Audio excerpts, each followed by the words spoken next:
Today, let us take a look of the circuit breaker.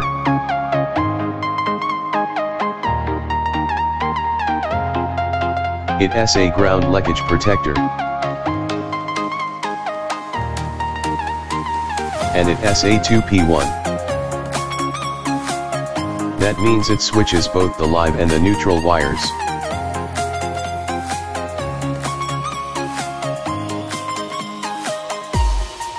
Trigger current is 30 mA. And works with both 110 and 220 volts 60 Hz. Trigger time is less than 0.1 second. We'll find that out later. Made in Taiwan, of course. You will never want to use a safety equipment from China. Here is the date code and a simplified schematic. Let us test it. Make sure to connect input and output in the right way. It has a proper screw terminal.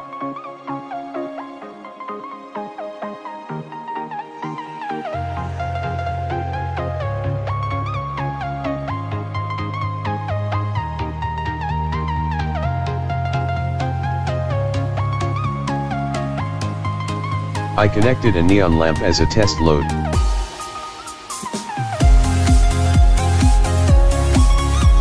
Let us test it. It doesn't explode.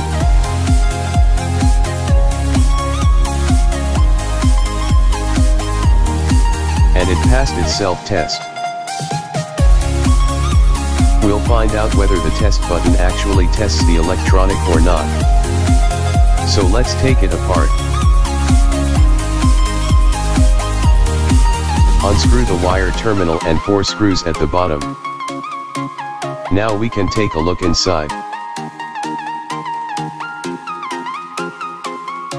Nothing on the top cover. Just a push button.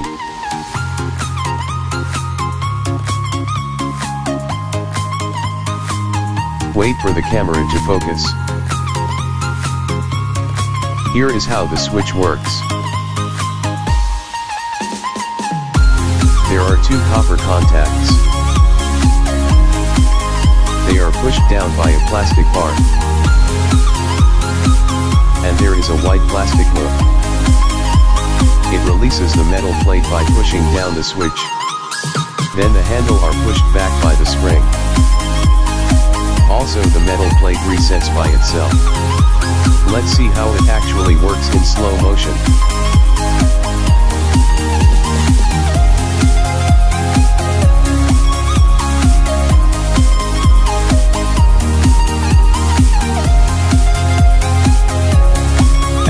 Probably see. It takes 2 frames at 240 FPS to switch it off. That's faster than the advertised 0.1 second. Unfortunately, I don't have anything that can do more than 240 FPS. So let's take a look at the electronic.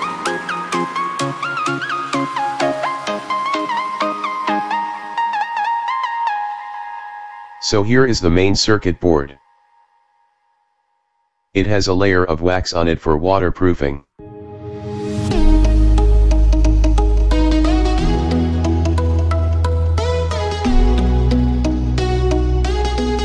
Here is the test button. I am not sure why it using a proper push button doesn't influence font/font. Just directly soldered metal plate.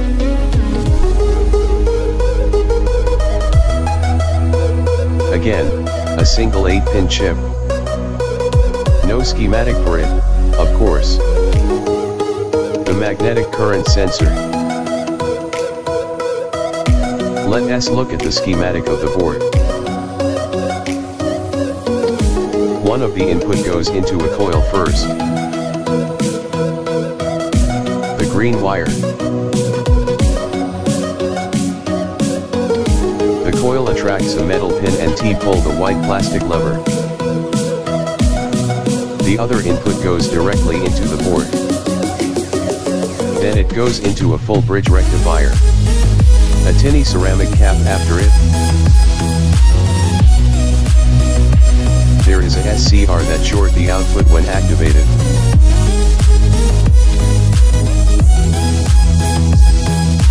So big current flow through the coil.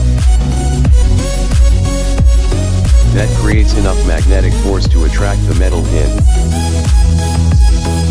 This design is actually better, because if something failed short circuit inside, it's gonna trip the breaker as well. But the coil will drop some current when it's in idle, so the standby power is more. A smoothing capacitor.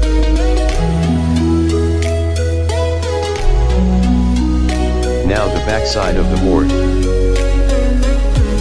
Just an 8-pin chip, and some SMD cap and resistors. The chip also connects to the current sensor, which is also some turns of coil. So now let us find out whether the test button actually tests the sensor or not. The circuit is really simple. Just a resistor and a switch. You can kind of see the trace on the board, but only one side goes through the sensor, so the current 1T cancel out. It makes 2 turns on the sensor. The sensor will get double amount of current. So let us practically try to calculate the current. Let us find out the resistor resistance with my smartphone.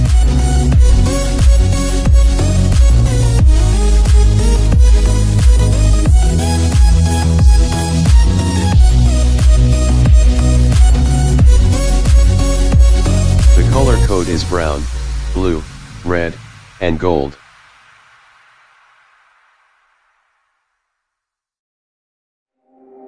And the resistance is 1.6K, or 1600 ohms.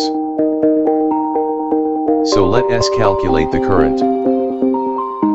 The voltage here is 110V, divided by 1.6K.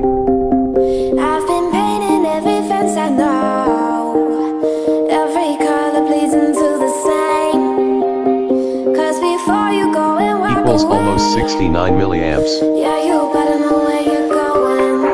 But there are 2 turns on the sensor, so times 2 You're a wanderer just like me. equals 137 milliamps. But the case says it also works at 220V. So times 2, 275 milliamps. That's a lot. So the conclusion is, the test button tests all of the electronic, but no way near the labeled 30 milliamps. Even if past its self-test, it can still be non-sensitive. That's it for the video. Thanks for watching. And I just created a Discord server for this channel. Link in description. Making thumbnail.